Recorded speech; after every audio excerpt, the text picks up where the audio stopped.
I've been invited, ladies and gentlemen, to speak on the topic, Deepening and Strengthening the Church Ecumenism in Ghana, but from the perspective of the All Africa Conference of Churches.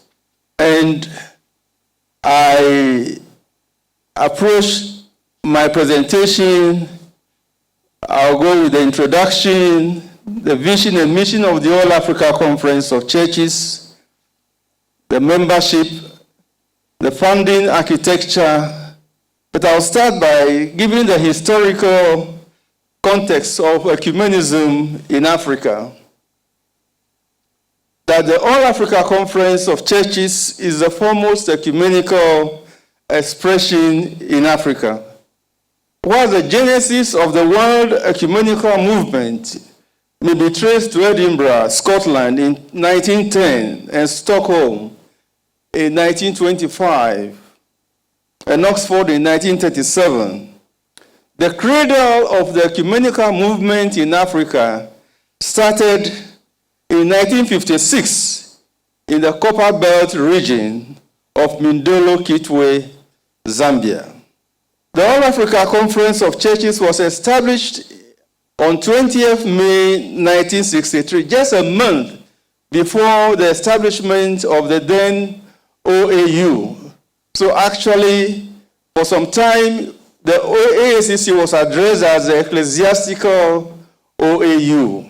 But before then, on January 15th, about 195 church leaders met in Ibadan, Nigeria, from 25 countries, under the chairmanship of a Presbyterian physician, Sir Francis Ibiam, who at that time saw that because of the drive for political freedom, most churches were getting scattered. So he organized these church leaders to say, how can we get the church together? And then they met and then resolved that there is a need for the establishment of a continental organization that will bring churches together. And they met in St. Anne's Anglican Girls Secondary School. We, the delegates of the first All Africa Conference, the name at that time, they called it the first All Africa Conference, before later on it was changed to All Africa Conference of Churches, that has ever been held in Africa, rejoice that God has called us together, and in his name, we send greetings from Ibadan, Nigeria, to all churches in Africa. And they went on to say that the continent of Africa will see unparalleled events and challenges during the rest of this century, welcomed by some and feared by others. The church in Africa will play its role as champion, as teacher, as counselor, as shepherd, trusting that we shall be led and supported by our brothers and sisters, fellow Christians throughout Africa and the world. We believe that in relation to society and the state, the church as a body of Christ has a threefold function: prophetic, educational, and pastoral. That statement is still valid today. And so, 5 years on, they met in Kampala, Uganda, and the AACC was born. And the first general secretary, I'm proud as a Ghanaian to say, was a lay Methodist, 1 Samuel Emisa. He was the first general secretary of the All Africa Conference of Churches. The organization has its headquarters in Nairobi, Kenya, and has other offices in Togo and in Addis Ababa. The aim of the All Africa Conference of Churches is bringing churches in Africa together for life, peace, justice, and dignity. And the mission is mobilizing churches to faithfully live the messages of God's love, nurturing a common understanding of the faith, interpreting and responding to challenges to human dignity. The organization has a membership of 210 members, Protestant, Anglican, Orthodox, indigenous faith institutions, accounting for 200 million Christians in 43 African countries. The funding architecture is that 60% of the money that we use to run our programs comes from outside, and 38.5% from our internally generated funds, and 1.5% from membership dues. The topic we are deliberating on is deepening and strengthening ecumenism. So as a continental body, how do we deepen? How do we strengthen ecumenism in the continent? And the way we do it is through our programmatic functions. So we work with and through our member churches in the continent. And they are all actually issues-driven.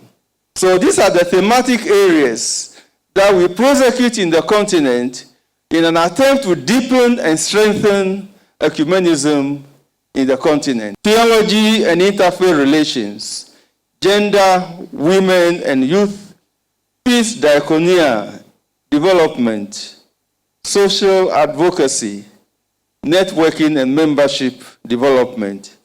And all these programs are supported by an effective management structures and governance structures, general committee, executive committee, board of trustees.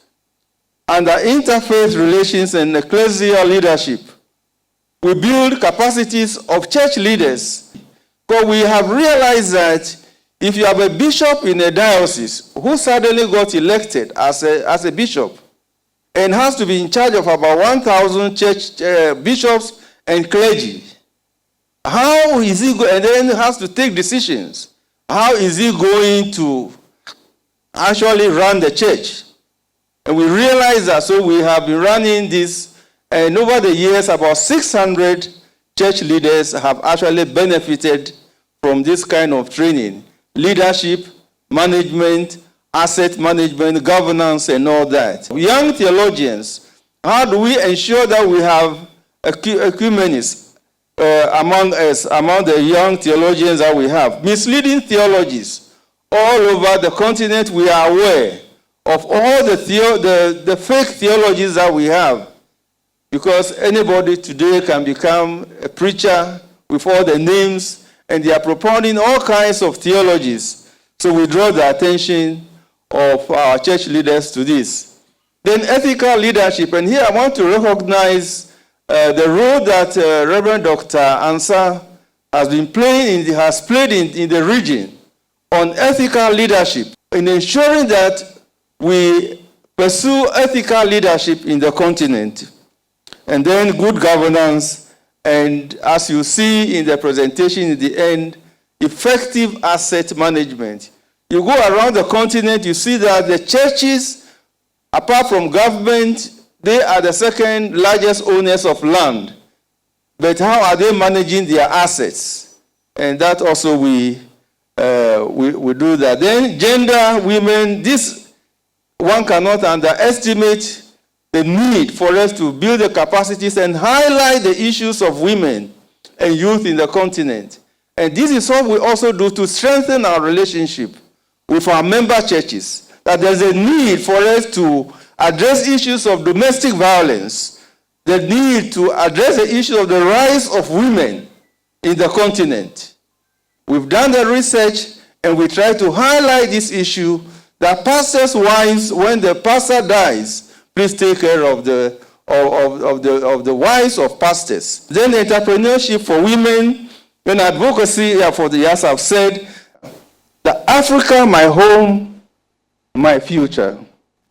That we see our young ones traveling across the Mediterranean Sea to where they don't know. So we have brought them together, and this is something we've done throughout the continent. That Africa is your home. Africa is your future. And we did this also as a way of strengthening our relationship with our member churches. Then the issue of conflict is also something that we have championed throughout the continent, and we have what we call the Eminent Persons Program for Peace in Africa. So we look for seasoned people like all of you seated here, clergy, to go and speak to politicians, and they often listen. Then we also give interpretation of the continent to our church leaders when they meet. Social advocacy, the Africa Union Agenda 2063.